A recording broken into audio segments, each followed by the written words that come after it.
pense qu'il y a quelque chose de très différent dans vos démarches, et je l'ai senti en lisant à la page 79 ces mots de Mariam, qui est dans l'avion et qui voit sous elle le désert, et elle évoque cet empilement de l'histoire. Elle voit les terres où se sont battus hier les hommes d'Alexandre et où se battent aujourd'hui les hommes de Daesh. Elle glisse sur le temps, ce sont tes mots, survole les hommes, leur minuscule destin. La question que je voudrais te poser, Laurent, c'est toi, comment tu regardes l'histoire? Dans des angles morts ou avec ce surplomb, justement? Je pense que le mouvement qui m'intéresse, c'est de passer de l'un à l'autre. Alors, effectivement, il y a un côté surplombant dans les cours de défaite et d'une manière générale, je pense, quand j'utilise du matériau historique, ne serait-ce, tu l'as dit, que par la structure, le fait de changer comme ça, de tresser des histoires différentes, implicitement, ça sous-entend que quelqu'un est là pour les tresser et les regarde de haut.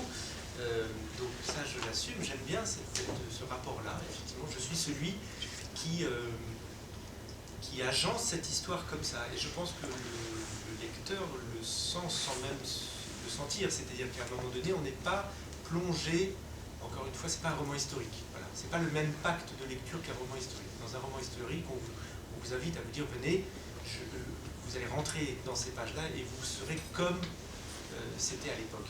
Je ne crois pas qu'on puisse lire, écouter nos défaites comme ça, ne serait-ce que parce qu'on change d'époque tout le temps, donc c'est plutôt venez et écoutez ce que j'ai construit pour vous. Donc ça veut dire qu'il y a bien quelqu'un qui est là pour construire. Et moi j'aime bien ce rapport finalement par-dessus l'histoire, par-delà les personnages. Je pense qu'il y a ma voix aussi, pas directe, mais dans la construction. Après, ce que j'adore par-dessus tout, une fois que je suis dans une fois que j'ai campé la scène et que je plonge dans l'histoire, c'est justement d'y plonger et d'être à hauteur d'homme.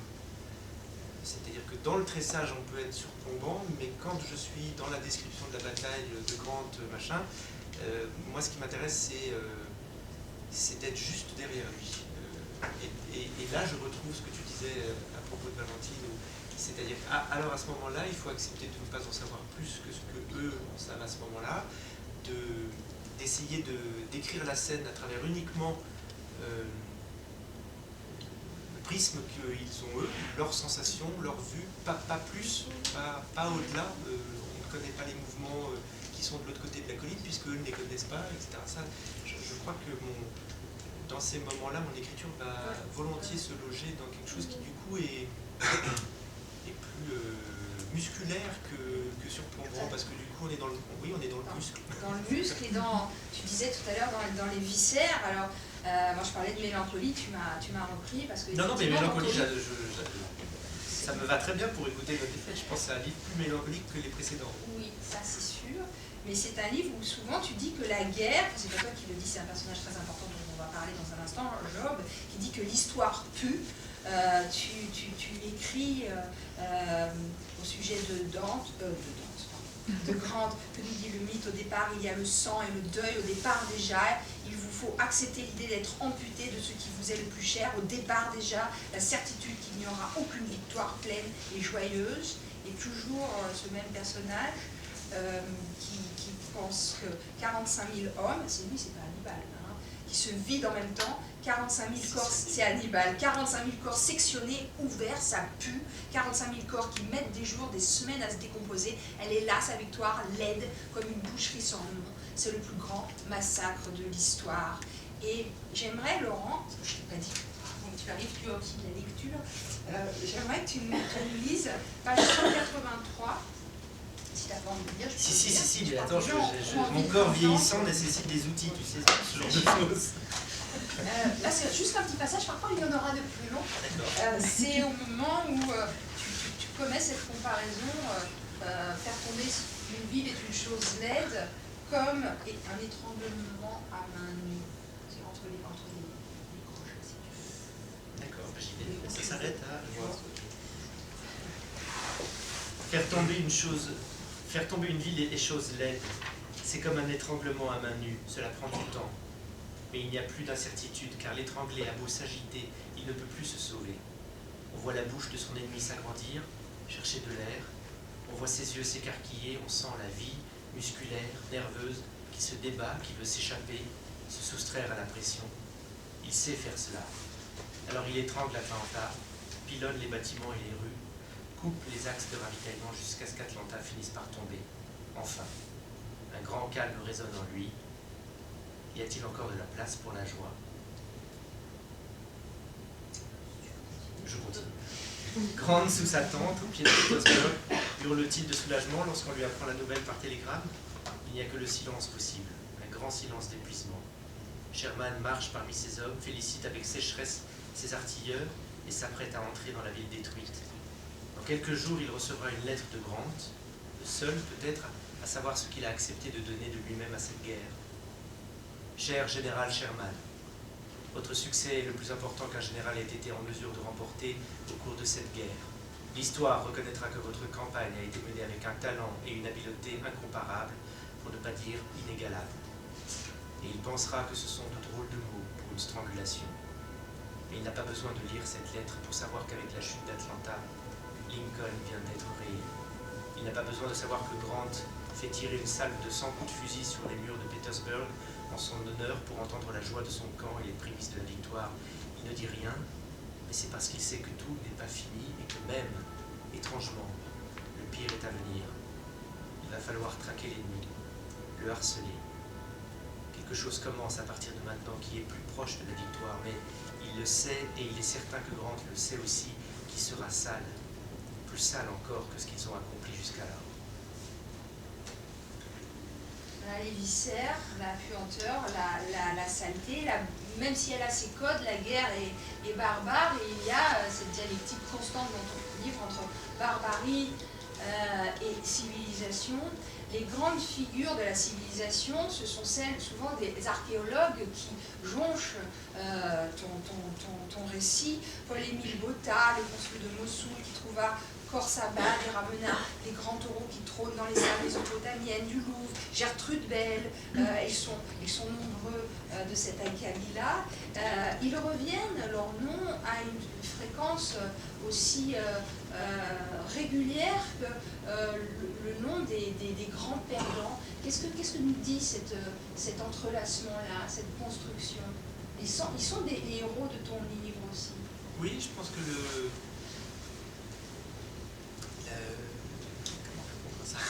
la question de l'archéologie elle s'est imposée, en fait bizarrement, elle s'est imposée un peu tardivement. Au début, c'était pas prévu. Ça fait très longtemps que ce thème-là m'intéresse et que je m'étais dit un jour je ferai quelque chose avec des personnages qui sont des archéologues.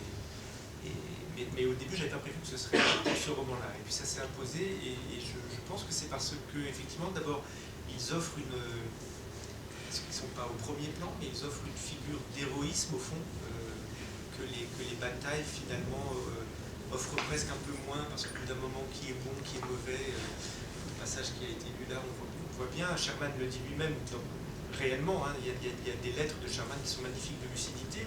Cette expression de dire que la victoire pue autant que la défaite, c'est de lui. Hein, et je pense effectivement, quand on réfléchit 5 minutes à ce que doivent être ces instants dits de victoire, quand on s'est battu pendant des heures sur des collines et qu'on a qui est un mouroir à perte de vue, il y a des corps qui se vident de leur sang, ça doit sentir une odeur absolument atroce, il y a des râles parce que les gens ne meurent pas tout de suite, et ça prend du temps.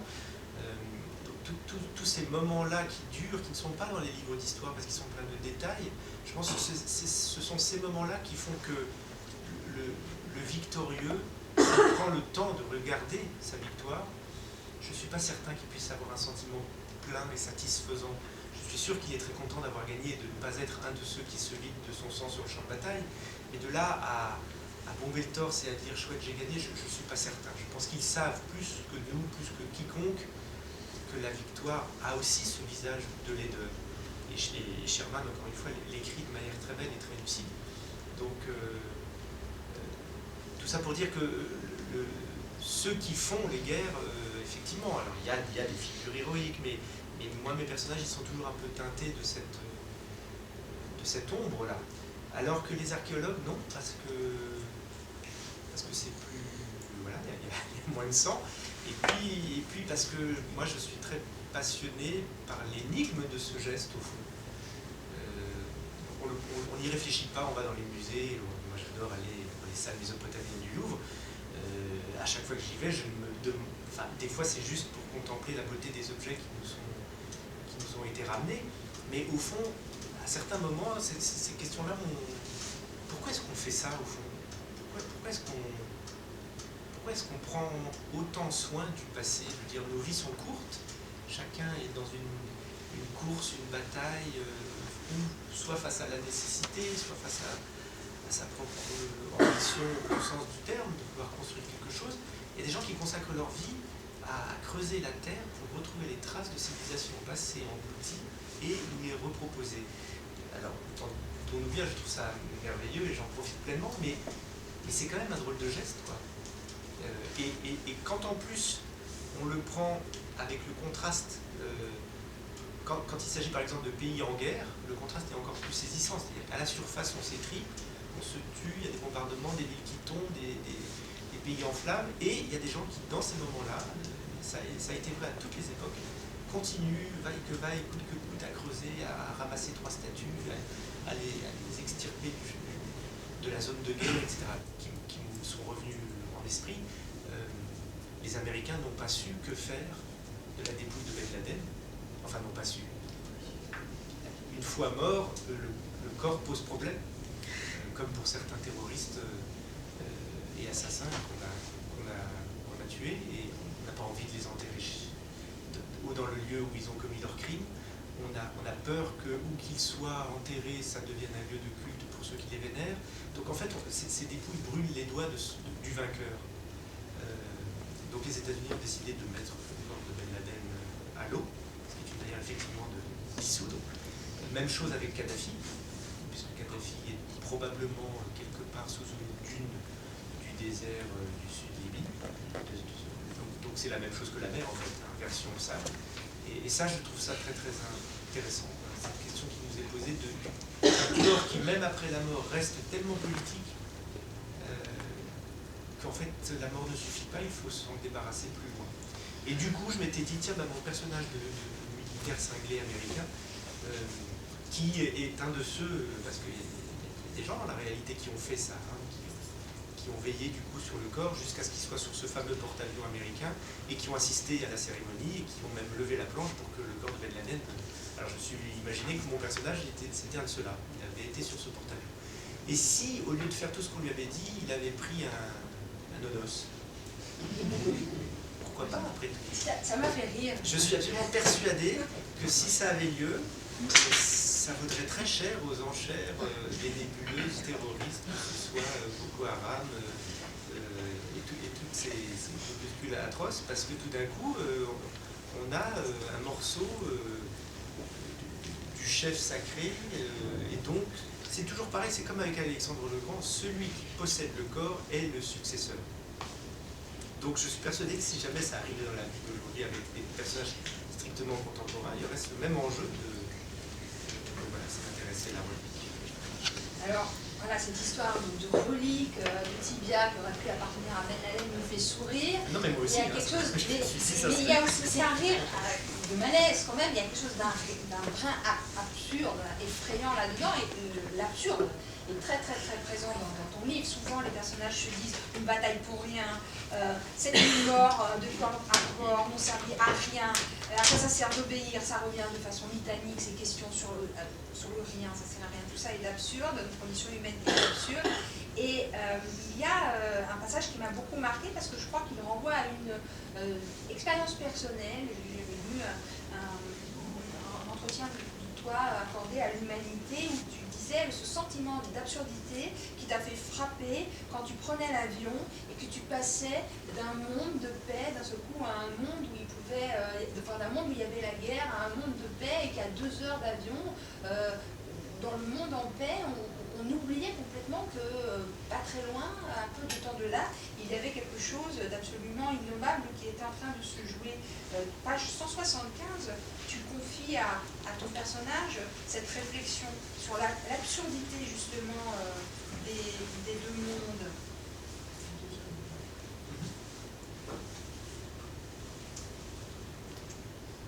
c'est donc le personnage d'Assem, effectivement, qui revient du Kurdistan irakien. À 2 heures de vol à peine, le même monde. Cette vendeuse aux cheveux nattés à la robe tyrolienne ridicule, avec décolleté pigeonnant, pour que les hommes d'affaires s'arrêtent et achètent une boîte de chocolat ou un saucisson sous cellophane, vit dans le même monde que Chavine, fusil automatique en bandoulière, ou que les gamins pieds nus du camp de Kavergosk n'ont pas encore compris, parce qu'ils sont tout petits, que leur mère est en train de s'assécher chaque jour qui passe, et qu'elle n'aura bientôt plus de sourire en elle. C'est le même monde, laid d'être si différent, côte à côte. Oui, peut-être je peux te dire un mot de ça. C'est vrai que c'est le... Oui, c'est quelque chose... Je ne suis pas Assem sur bien des points, mais Assem est un personnage qui m'a permis, dans le livre, de mettre beaucoup de choses vues, ressenties, de réflexions, qui sont vraiment... qui sont miennes, évidemment, mais étrangement, dans Écouter nos défaites, alors que c'est un livre qui parle de figures historiques, ou quand elles ne sont pas historiques et contemporaines, de figures qui font des métiers qui ne sont pas les miens, je ne suis pas agent secret, je ne sais même pas ce que c'est que d'être sur une zone de combat, mais paradoxalement, je crois qu'il y a beaucoup plus de moi dans ce livre-là que, quand je dis de moi directement, c'est-à-dire de choses vraiment prises et mises là. Et ça en est un exemple, c'est-à-dire que le sentiment décrit dans ces pages-là d'Assem, c'est quelque chose que j'ai vécu. Oui, j'avais eu la chance, parce que c'était passionnant, d'aller il y a 2 ans au Kurdistan irakien, donc dans le nord de l'Irak. C'était juste avant que Daesh ne prenne Mossoul et n'envahisse l'Irak, mais la guerre de Syrie avait bien sûr déjà commencé, et donc c'était effectivement pour écrire sur les camps de réfugiés syriens qui s'étaient réfugiés en Irak. Donc j'ai passé là-bas une semaine, et le vol du retour, et surtout l'escale du retour, a été en fait très dur, presque plus dur que la réalité de là-bas, parce que là-bas il n'y a pas que de la dureté, il y a aussi la richesse des échanges avec les gens, leur noblesse, leur beauté de tenir devant tant de malheur. Et tout d'un coup d'arriver pour aller à Erbil, qui est la capitale du Kurdistan irakien, en même temps c'est très simple, hein, c'est en 4 heures, on y est. Il faut changer à Vienne, et donc effectivement c'était en période de Noël, donc je suis arrivé à l'aéroport de Vienne avec les valses de Vienne à fond dans l'aéroport, les Pères Noël partout, la viande sous cellophane, le saucisson tyrolien, etc. Et là, il y a quand même des espèces de choc, quoi, de dire c'est pas possible que ce soit le même monde. Ça fait naître une mélancolie profonde, quoi. Tu aurais voulu être comme le général Grant. À sa femme qui lui écrit des mots pleins de sollicitude et de tendresse, il voudrait répondre qu'une mare de sang les sépare. Oui, alors moi c'est moins fort parce qu'il n'y avait pas de mare de sang, mais il y a cette distance-là. C'est des moments où en fait on rentre, mais j'imagine que c'est bien plus fort quand effectivement il s'agit de guerre, mais on rentre et en fait on est décollé du monde dans lequel on rentre. Ça m'a fait pareil de manière moins sévère, parce que plus diluée, mais les retours des voyages en Haïti que j'ai pu faire, il y a toujours ce moment très long du retour. C'est long de rentrer. Parce que la première fois qu'on rentre et qu'on va faire les courses parce qu'il n'y a plus rien dans le frigidaire et qu'on se retrouve devant le rayon yaourt de son Franprix de quartier, ah oui, il y a de la mélancolie, il y a beaucoup de mélancolie parce que ça crée un vertige, quoi. C'est pas possible que ça soit le même monde. Donc oui, il y a ces tensions-là, et c'est vrai que c'était pratique d'avoir un personnage, et les 2 personnages ont cette possibilité d'aller dans les deux, ce qui n'est en fait assez rare. Il n'y a pas beaucoup de gens qui peuvent connaître ces mondes-là. Il y a les hommes, je sais pas, les hommes d'action, soit des soldats, soit des gens qui travaillent dans l'humanitaire,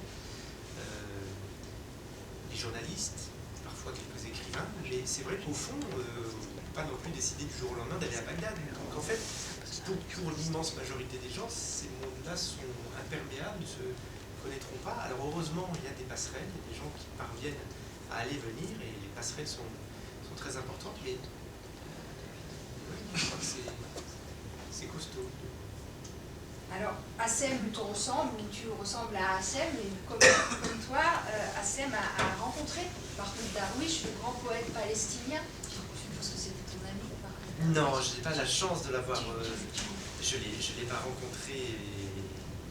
Je l'ai pas rencontré au sens où je me souviens d'avoir assisté à une lecture qu'il avait faite à Toulouse, où il lisait lui-même ses poèmes, et le comédien Didier Sand lisait en alternance en français. Mais non, je ne connaissais pas Darwish. Et je connais son travail. Non, c'était important qu'il soit là. Il est là parce qu'à un moment donné, le personnage le rencontre et il y a une phrase que j'aimerais que tu commentes pour nous, une phrase que tu rapportes de Darwish, une injonction lancée à Hassem, venant de Darwish: ne laissez pas le monde vous voler les mots. Ne laissez pas le monde vous voler les mots. Qu'est-ce que veut dire le poète ici? C'est pas une phrase de lui, hein, mais bon, c'est une phrase que j'ai inventée, mais c'est ce qu'il dit à Hassem, qui vient le voir et qui le questionne sur la poésie. Non, c'est moi, ça me servait. Non, mais c'est la question. Oui, en fait, comme j'invente la scène, qui n'a pas eu lieu entre Darwish et Hassem, je me suis permis d'inventer le dialogue qu'ils ont. Il y a d'autres citations, effectivement, qui sont des citations des poèmes de Darwish, où là, j'ai une virgule, bien sûr, mais dans leur dialogue, là, c'est moi qui comment ça a pu se passer. Et oui, j'en reviens aux attentats et à ce qu'on a connu, et de manière plus générale, à tous ces moments où, dans quel que soit le pays, où l'histoire, avec un grand H, fait irruption de manière un peu brutale dans les vies des sociétés. C'est jamais très réjouissant, l'histoire, quand elle apparaît. Pour quelques beaux moments historiques, il y en a beaucoup. Généralement, l'histoire a un visage quand même assez violent. Elle fait peu cas de la fragilité des vies, déroule son truc. Il y a beaucoup d'écrasés dans tout ça. Donc,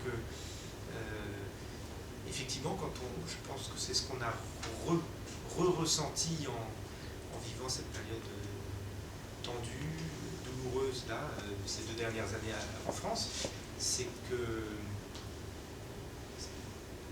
le traumatisme, il n'a pas de mots, c'est-à-dire qu'on reste abattu pendant des heures, on regarde la télé en boucle pendant des heures, et en fait, on est peut-être en attente de mots posés sur ce qu'on est en train de vivre, qui est un vrai sens, c'est-à-dire pas seulement qu'on nous dise il y a eu tant de morts, voilà ce qui se passe, parce que ces mots-là, ils courent après l'action à la même vitesse, ils n'aident pas à comprendre, ils n'aident pas à se calmer, ils n'aident pas au soulagement, au réconfort.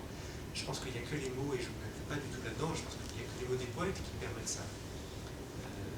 Et c'est vrai que du coup, moi, vraiment, en tant que lecteur et en tant que citoyen, j'appelle de mes voeux une parole poétique qui dise ce qu'on est en train de vivre, la violence, les soubresauts, le politique, parce que j'ai envie, je ne me remets pas que Pasolini ne vive pas aujourd'hui. S'il était là, il nous dirait des choses sur ce qu'on est en train de traverser. Ce sont des mots, mais c'est pas du langage. Voilà, ce sont des mots qui sont empreints d'opacité, de mystère au sens grec antique du terme, qui révèlent quelque chose, mais qui le révèlent dans le mystère, qui posent de la lumière et du soulagement, mais qui n'expliquent rien. Et on a envie de ça, je crois, dans ces moments. Les poètes ont donc un rôle crucial à jouer, ainsi que les objets et l'amour. Et on terminera peut-être sur cette lecture au début du livre, cette nuit d'amour, autour des corps, autour de la poésie, et un objet qui est là aussi. Et c'est sur ce moment-là aussi que tu termines le livre. On n'ira pas à la dernière page. En tout cas, c'est quelque chose que tu lances ici et qui reviendra. Hassem et Mariam, ils ont donc passé la nuit ensemble. Ils sont en train de passer la nuit ensemble. Et c'est Mariam qui raconte. Il a dit: corps, souviens-toi non seulement de l'ardeur avec laquelle tu fus aimé, non seulement des lits sur lesquels tu t'es étendu, mais de ces désirs qui brillaient pour toi dans les yeux et tremblaient sur les lèvres. C'était sa façon à lui de répondre au taureau Apis, de m'offrir quelque chose à son tour. Il a ajouté le nom du poète, Kadhafi. J'ai pleuré doucement. C'était comme s'il avait deviné. Marouane, Alexandrie, c'était comme s'il savait pour la maladie qui est en moi et la fatigue parfois de cette vie de combat. Alors j'ai pleuré, oui, et il n'a pas essayé de me réconforter. Il savait que c'était mieux ainsi, que pleurer me lavait de quelque chose dont je ne pouvais parler. Cor, souviens-toi, non seulement de l'ardeur avec laquelle tu fus aimé. J'ai su alors que j'allais aimer cet homme. J'ai su que les mots de Cavafi me les donnaient, pressentant par je ne sais quelle clairvoyance qu'il me faisait du bien. Alors j'ai su que c'était à lui que je donnerais la statue de Bess que j'ai depuis si longtemps sans le dire à personne, car à cet instant, j'avais rencontré quelqu'un qui, comme moi, avait 3000 ans. L'histoire, les objets, l'amour, le poème. Oui. Tout dans cette page. Non, mais ça me fait toujours bizarre quand on dit, par rapport au tumulte et à la violence du monde, qu'est-ce qui nous reste, et la poésie et l'amour, on a dit oui, d'accord, merci. Dit comme ça fait bête, mais... On est d'accord avec toi. Bon, bah tant mieux. Non, mais c'est vrai qu'au fond, dans des moments durs, on se rend compte que... si on nous enlève ça, il ne reste pas grand-chose.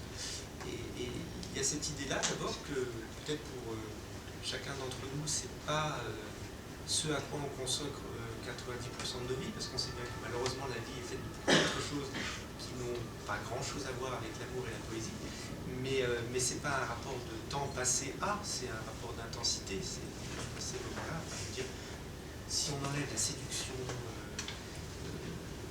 le plaisir, la volonté amoureuse, déjà on réduit l'intérêt de la vie, je n'ose même pas dire un pourcentage, mais enfin chacun le fera dans sa tête. Mais pour moi il est quand même assez grand.